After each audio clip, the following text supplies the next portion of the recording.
Hi, welcome to సుభాంజీకి award.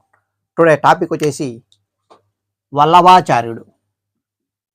మధ్యయుగంలో ఈయన ఈయన కాలం వచ్చేసి 1479 1531 మా.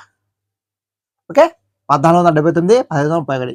ఈయన యొక్క బోధన ఏదంటే శుద్ధాద్వైతం. వెరీ వెరీ ఇంపార్టెంట్ మా, ఇదే ఎక్కువ అడుగుతున్నాడు.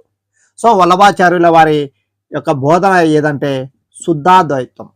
ఓకే, నెక్స్ట్ ఇతని యొక్క మార్గం ఏదంటే పుష్టి మార్గం అంటారు. ఇతని యొక్క మార్గము పుష్టి మార్గం. నెక్స్ట్ తెలుగు బ్రాహ్మణుడు వైష్ణవ మతాచార్యుడు. వెరీ వెరీ ఇంపార్టెంట్ మా. ఈయన వల్లభాచార్యులు తెలుగు బ్రాహ్మణుడు వైష్ణవ మతాచార్యుడు. నెక్స్ట్ బ్రహ్మసూత్రాలకు అనుభాష్యం రాశాడు. ఈయన బ్రహ్మసూత్రాలకు అనుభాష్యము రాశాడు మా. నెక్స్ట్ 1520లో గోవర్ధనగిరిపై శ్రీనాథ ఆలయంను నిర్మించాడు మా. 1520లో గోవర్ధనగిరిపై శ్రీనాథ ఆలయంను నిర్మించాడు.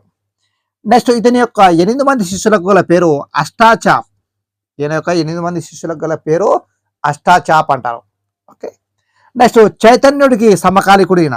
ఇతను చైతన్యుడికి సమకాలికుడు. నెక్స్ట్ శ్రీకృష్ణదేవరాయల ఆస్థానాన్ని సందర్శించి శైవ ప్రతిపాదనలను ఖండించాడు మా.